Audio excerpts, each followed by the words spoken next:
Vamos embora, esse é o resumão da rodada da sexta rodada da fase de grupos da Libertadores, mas ele não é um resumão normal, como eu falo, avaliando cada jogo, etc. Vou passar bem rapidamente sobre isso, até porque queremos todos um olhar sobre os possíveis adversários do Fluminense. Pode dar Fla-Flu, pode dar, meu amigo, mas pode dar tanta coisa, caraca. Enfim, vamos falar disso já já. Eu sou Gabriel Amaral, eu sou jornalista por formação, sou tricolor de coração. Você pode se inscrever aqui embaixo no meu canal, você pode dar o like também se você gostar do vídeo. E, claro, dar aquela moral também, compartilhando esse vídeo aí também para quem você conhece, beleza? Que quer se manter informado da Libertadores. De cara, sem mais delongas, eu já boto aqui direto os potes, né? Para o sorteio das oitavas de final, inclusive com as campanhas. O Fluminense passou com a pior campanha entre os primeiros colocados. Se fosse naquele modelo antigão, seria Fluminense e Bolívar, né? O Palmeiras pegaria o Pereira, o River Plate pegaria o Racing, nossa, clássico argentino, e teríamos Flamengo e Internacional. Seria interessante. Mas, enfim, não é mais nesse formato. Agora é um sorteio entre os primeiros colocados num pote, os segundos no outro, e aí você faz um sorteio com um pote enfrentando o outro. Lembrando que a campanha do Fluminense foi de 10 pontos, né? O Fluminense foi o pior primeiro colocado. Mas mesmo que, digamos, tá? De Fluminense e River Plate, o Fluminense se classifique. De Bolívar e Boca Juniors, e o Bolívar se classifique, a campanha do Bolívar foi melhor do que a do Fluminense. Ainda assim, o Fluminense tem a vantagem de decidir em casa, nas quartas de final, mesmo a campanha do Bolívar sendo melhor, porque o Fluminense foi primeiro lugar do grupo, ok? Só explicando uma dúvida que muita gente ficou. Vamos dar uma olhadinha nos grupos, depois a gente volta para fechar sobre os times, né, necessariamente, que se classificaram, que se apresentam nos potes. O grupo do Flamengo deu óbvio, né? 4x0 Flamengo no Alcas, 4x0 Racing no Nublense. Não tem muito o que falar sobre esse grupo, classificaram os dois. No fim, acho que o retrato do grupo classificaram os dois que jogaram o melhor futebol, que se destacaram mais. Cada um teve direito de tropeçar uma vez. O Racing tropeçou empatando em casa com o Flamengo, enquanto o Flamengo tropeçou empatando com o Nublense fora de casa. Foram 2 tropeços que cada um ali deu. A diferença é que o Flamengo estreou com o Alcas perdendo, poupando o time ainda lá com o Vitor Pereira, por isso fica em segundo do grupo. Acho que o Flamengo ser segundo do grupo era uma coisa que ninguém esperava, mas os dois passando era bem óbvio, o Nublense vai para a Sula. No grupo B, a última rodada apresentava um cenário onde os dois times da casa bastavam vencer seus jogos para se classificar. Ambos venceram, o Inter abriu o placar rápido, dominou o Deportivo Independente Medellín, 3x1. E o Nacional do Uruguai teve uma certa dificuldadezinha contra o Metropolitanos, mas ganhou. O Metropolitanos não apanhou de muito, né, nos jogos, mas perdeu os 6 jogos, foi eliminado. O Internacional num grupo complicado, num grupo chato, esse grupo do Internacional, mas fez 12 pontos, passou em primeiro. O Nacional do Uruguai passa em segundo, o futebol uruguaio se destacando, né? Só o Nacional mesmo. Desde 2015, o Nacional acho que passou 3 ou 4 vezes para as oitavas da Libertadores e, tirando o Nacional, nenhum uruguaio passa. Acho que em 2015 foi o Montevideo Wanderers. Não me lembro a última vez em que 2 uruguaios passaram para as oitavas. O futebol uruguaio está muito enfraquecido, o que coloca o Nacional do Uruguai como um adversário possível, assim, da gente mirar bem. E o Flamengo, obviamente, eu não preciso falar nada, né? Fla-Flu, ou você é maluco, ou você é maluco. Ou você é maluco de querer um Fla-Flu a uma altura dessa do Championship nas oitavas da Libertadores, ou você é maluco também de não querer um Fla-Flu pela Libertadores. Escolha qual nível de maluquice você tá. Esse grupo aqui é uma surpresa total. O Bolívar passar, né? Foi além das suas vitórias na altitude, mas mesmo se só tivesse vencido os 3 jogos na altitude, o Bolívar passaria, né? Faria 9 pontos e o Cerro Porteño teria feito 7, já que esses 3 pontos a mais aqui do Bolívar são justamente da vitória contra o Cerro Porteño lá no Paraguai. No final das contas, com a vitória do Palmeiras também por 4x0, se classifica em primeiro e mostra que, apesar de não ter dominado tanto no campo, né, teve alguns jogos muito enroscados, o Palmeiras dominou na pontuação. O único jogo que abriu mão, que perdeu, foi justamente o que abriu mão lá na altitude de La Paz, perdendo para o Bolívar. De resto, passa Palmeiras, passa Bolívar, Bolívar em segundo. Não é um time horroroso, mas também não é um time que tenha muita qualidade. É melhor do que os Strongest, mas não é um time que tem muita qualidade. Eu vi 2 dos jogos do Bolívar nessa Libertadores. Vi o jogo deles, que eles ganham com gol no finalzinho contra o Barcelona de Guayaquil, exatamente. Eu até estava lá em La Paz. e vi parte do 4-0 deles no Cerro Porteño e vi também parte do jogo contra o Palmeiras. Se não fosse a altitude de La Paz, era um adversário interessante. Talvez seja o melhor adversário desconsiderando a altitude pra gente. Grupo D, o nosso grupo, né? A gente fechou passando em primeiro. E aí, assim, esse grupo aqui eu diria que aconteceu o óbvio do grupo, mas cada time teve direito a um tropeço. A verdade é essa. Tal qual o grupo do Flamengo, cada time teve direito a um tropeço. Que tropeço foi esse? O Fluminense e o River perderam em casa. Ok? Fluminense e o River perderam em casa, não, perdão. Fluminense e o River perderam um para o outro. Cada um ganhou na sua casa. Ok, se anula esse. Sobram ainda 2 tropeços aqui. As 2 derrotas dos 2 times foram justamente na altitude contra o The Strongest.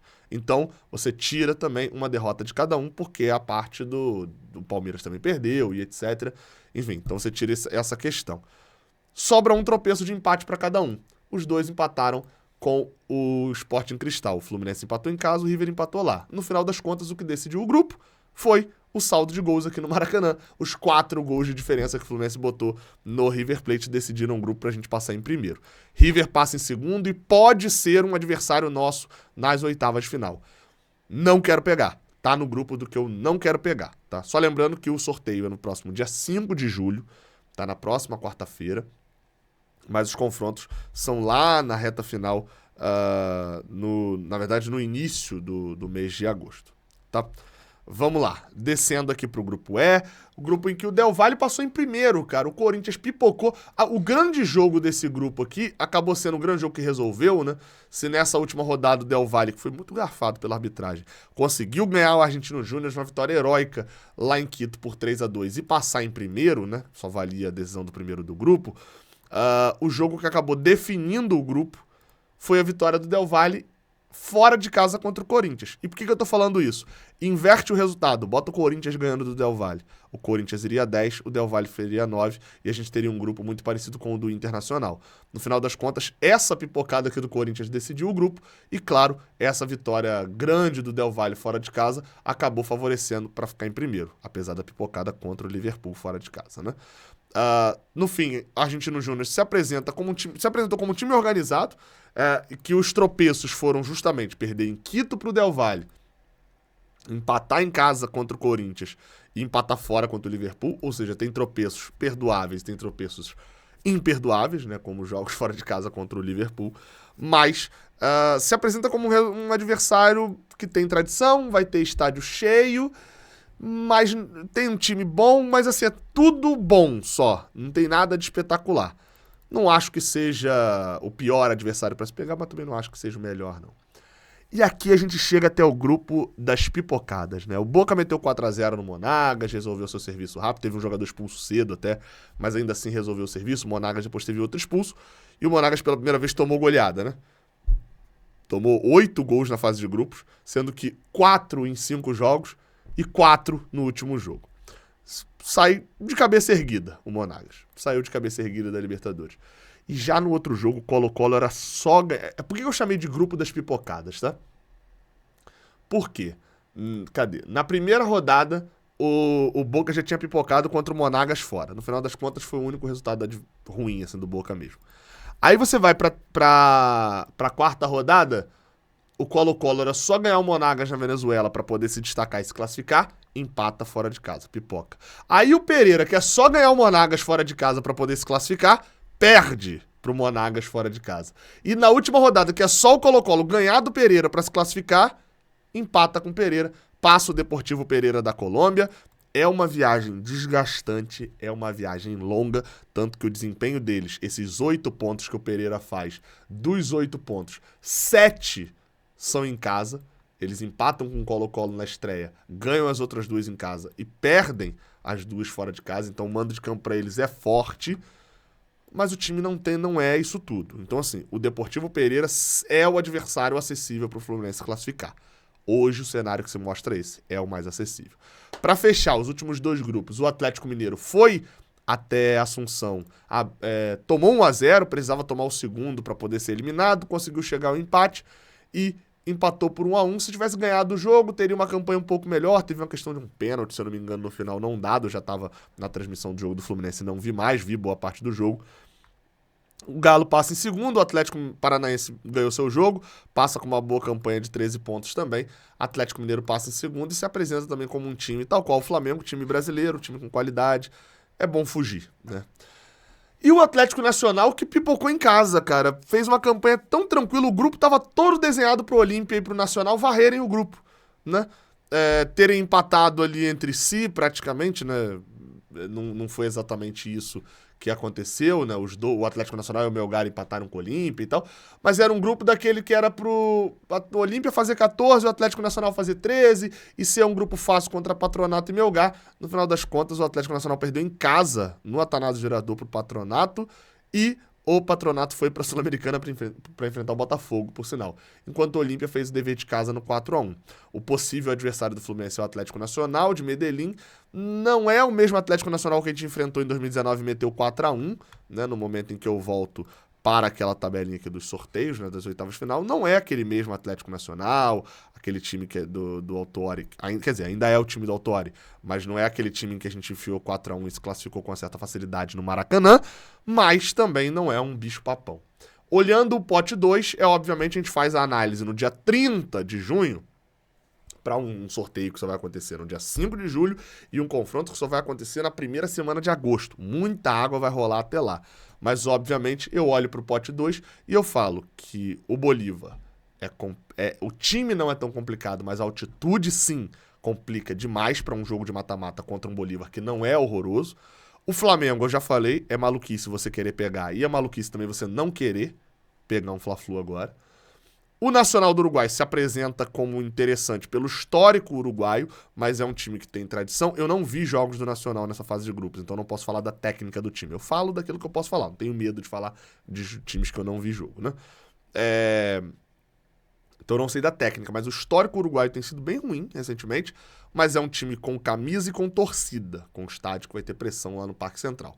Ganhamos lá em 2018 por 1-0 e classificamos na Sul-Americana. Tal qual o Argentino Júnior, mas o Argentino Júnior eu vi jogo, e vi jogo bom deles também. Então, talvez seja parecido com o Nacional. O retrospecto argentino é melhor do que o retrospecto uruguaio, mas o retrospecto do Argentino Júnior não é tão espetacular assim. Acho que dá pra botar o Nacional e o Argentino Júnior no mesmo bolo, junto inclusive com o próprio Atlético Nacional da Colômbia, pelos motivos que eu já citei. Flamengo é a maluquice que eu falei, eu tiro fora dessa conta, boto Atlético Mineiro e River Plate como os piores adversários, novamente, tirando o Flamengo da conta, Atlético Mineiro e River Plate, porque são adversários que tecnicamente têm mais recursos ali de pessoa, de jogador, para poder ganhar da gente. A gente conta com outras coisas, conta com entrosamento, conta com... mas quando você vai pro elenco, o time, o banco, tem mais opções, os dois times. O elenco do Galo até não é isso tudo, tá perdendo o Alan agora e tal, já vai ser depois da janela, mas o time do Galo também é forte.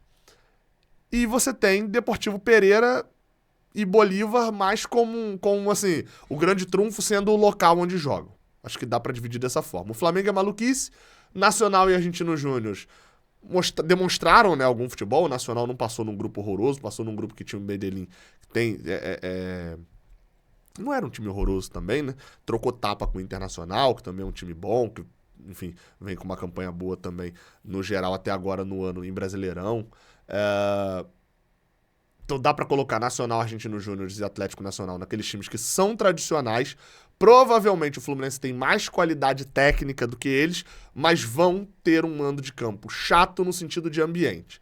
Bolívar e Deportivo Pereira, times que são inferiores ao Fluminense, tecnicamente inclusive, mas que tem no seu mando de campo o seu grande trunfo, a localidade, e não necessariamente a pressão da torcida e tal.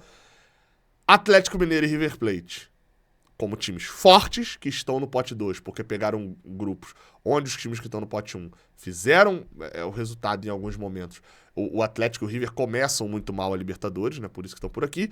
E o Flamengo, que eu já falei, você é maluco se você quiser pegar o Flamengo, mas você também é maluco se você não quiser pegar o Flamengo e viver um Fla-Flu de Libertadores. É isso, o resumão da Libertadores está aí publicado. Eu tô com muito sono nesse momento, mas tá aí, tamo junto, aqui publicando os vídeos. Até a próxima, valeu.